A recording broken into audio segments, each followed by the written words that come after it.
बिस्मिल्लाहिर्रहमानिर्रहीम। अस्सलाम वालेकुम व्यूअर्स। तो कैसे हैं आप लोग सब? उम्मीद करती हूँ आप सब खैरियत से होंगे। तो व्यूअर्स मैं भी ठीक हूँ, अल्लाह का शुक्र। तो मैं फिर हाज़िर हूँ अपने स्टाइल में बहुत ही ज़बरदस्त और मज़ेदार सी रेसिपी लेके, जो बहुत ही ईजी है और बहुत ही आसान है और सर्दियों में तो ये लाजमी हर घर में बनती है। तो मैं आज आप लोगों को अपने स्टाइल में बनाना सिखाऊंगी। तो हम चलते हैं अपनी रेसिपी की तरफ।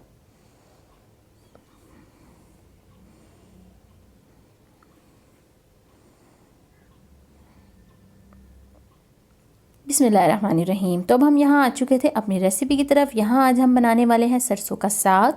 तो यहाँ मैंने 5 गड्डी जो है ना सरसों के साग की ली है।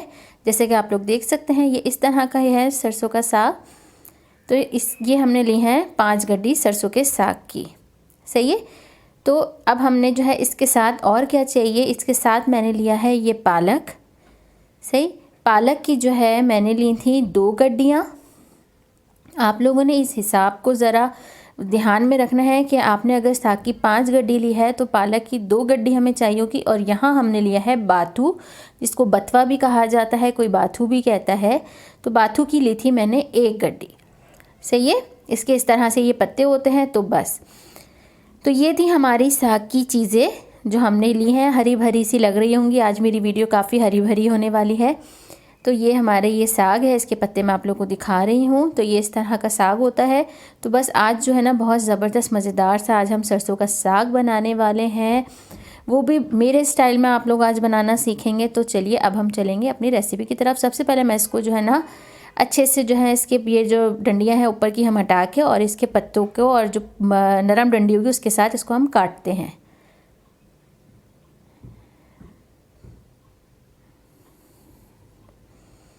तो ये देखिए व्यूअर्स, हमारा जो है ना सारा जो है ना साग कट चुका था, ये देख सकते हैं आप लोग।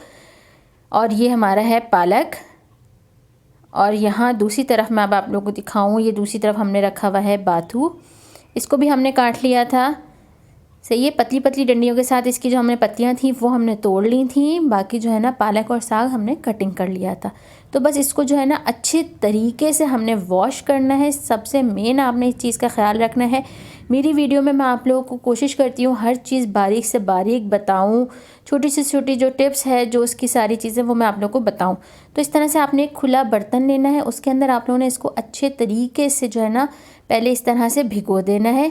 और फिर उसके बाद थोड़ी देर बाद आपने इसके जो पत्ते हैं इसके ऊपर से ये साग निकालते जाना है। एक छन्नी के अंदर आप इसको रखते जाएं और इसी तरह से आपने जो है सारे पालक को भी, साग को भी और इसको भी, बाथू को भी इस तरह से 3 दफ़ा आप लोगों ने वॉश करना है। पहले एक दफ़ा आप लोगों ने इस तरह भिगो के इसको निकाल लेंगे, जैसे कि आप लोग देख सकते हैं मैं निकाल रही हूँ। और आपने फिर दूसरी दफ़ा भी इसी तरह करना है कि थोड़ी देर पानी में भिगो के फिर दोबारा इसको धोना है। तो यहाँ मेरा जो है ना साग, पालक और बाथू सब धुल गया था। तो अब मैं वो सब जो है ना अब हमने इसमें डालना है पतीली में। तो यहाँ मैं डाल रही हूँ साग। सही है। साग को अच्छी तरह से हमने धो लिया था, यहाँ हमने साग डाल दिया है सारा। तो ये देख सकते हैं आप लोग साग हमारा जो है ना, इसमें जो है ना आप लोग को बर्तन बड़ा चाहिए होगा क्योंकि ये जो है ना थोड़ा फैला हुआ होता है। तो उसके बाद ये लगता बहुत है लेकिन बनता बहुत थोड़ा सा है। तो यहाँ आप लोग को बहुत ज़्यादा लग रहा हो लेकिन ये बन के बहुत थोड़ा होगा। तो यहाँ मैंने जो है ना सारा साग डाल दिया था और 1 लीटर के करीब मैं अब इसमें डाल दूँगी पानी। सही है। 1 लीटर हमने इसमें पानी डाल दिया था। अब इसी के साथ जो है ना मैं ये जो पालक है ना इसको भी मैं इसके अंदर डाल दूँगी। सारा पालक हमारा यहाँ पे जा चुका है। इसके साथ हमें अब ये चाहिए होगी आधा पाव मैंने ली थी हरी मिर्चें। आप लोग अपने हिसाब से देख लिएगा कि आप लोग की तेज़ हैं या कम है। मेरी ना इतनी तेज़ नहीं थी हरी मिर्चें, तो इसीलिए यहाँ मैंने तकरीबन 1 लहसुन की जो पोती होती है ना पूरी, वो मैंने 1 पूरी डाली। और यहाँ पे हमने डाल देना है 2 टेबल स्पून मैं इसमें डालूँगी नमक के। नमक और मिर्च आप अपने स्वाद के हिसाब से देख लिएगा। अब इसको जो है हम ढककर जो है पकने के लिए रखेंगे ताकि ये थोड़ा सा नीचे हो जाए। फिर उसके बाद हम इसमें अपना बाथू ऐड करेंगे।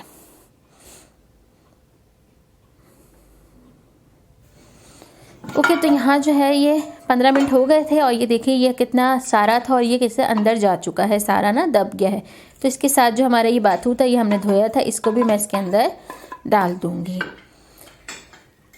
तो बस इसके अंदर जो है हमने और इंग्रेडिएंट्स ऐड नहीं करने हैं, बस इसके अंदर ये चीज़ें थी। और बस अब इसका जो प्रोसीजर है वो है पकने का। इसको आपने अच्छी तरीके से मिक्स कर देंगे और इसको अब आपने हल्की आंच पे रख देना है 3 घंटे के लिए। सही है, 3 घंटे के लिए आप लोगों ने इसको ढककर 3 घंटे के बाद अब आप लोग इसको देखेंगे कि अब ये कैसा बना है। ओके, तो यहाँ जो है ना 1-1.5 घंटा तकरीबन हमारा हो चुका था। मैंने कहा मैं आप लोगों को खोल के दिखाऊं कि ये किस तरह से पक रहा है। आप लोग को भी इसी तरह से अच्छी तरह से पकना चाहिए और इतनी आंच रखिएगा कि अच्छे से इसमें उबाल आता रहे। तो बस यहाँ पे हमने इसको और देर छोड़ देना है। और ये देखिए, ये देख सकते हैं आप लोग। तो यहाँ 3 घंटे पूरे हमारे साग को गुजर चुके थे और इसके अंदर ये जो भी हल्का हल्का पानी है इसको मैं खुश्क कर लूँगी। ग्राइंड करने के लिए हमें इतना इसमें पानी नहीं चाहिए। तो बस अब हम इसके नीचे फुल फ्लेम कर देंगे और इसको अच्छे से पानी को खुश्क कर लेंगे।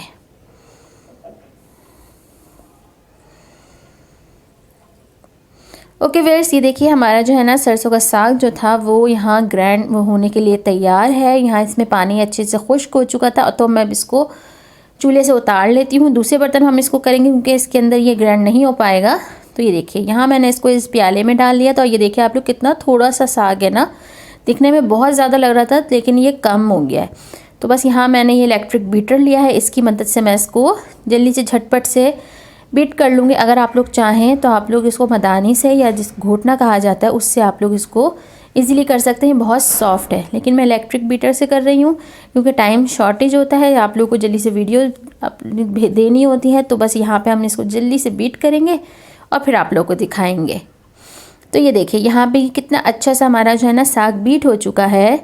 तो बस अब हमने जो है तो बस ये यहाँ पे अच्छे से ग्राइंड हो चुका है। इसको मैं आप लोगों को चम्मच की हेल्प से दिखा रही हूँ कितना अच्छा ग्राइंड हो गया है। तो अब यहाँ पे हमने ले लेनी है कढ़ाई। बिस्मिल्लाहिर्रहमानिर्रहीम। तो हम यहाँ पे जो है ना ये सारा जो हमारा साग ग्राइंड हुआ था वो मैं इसमें डाल दूँगी कढ़ाई में। और अब हमने जो है ना इसको अच्छे से इसको भूनेंगे।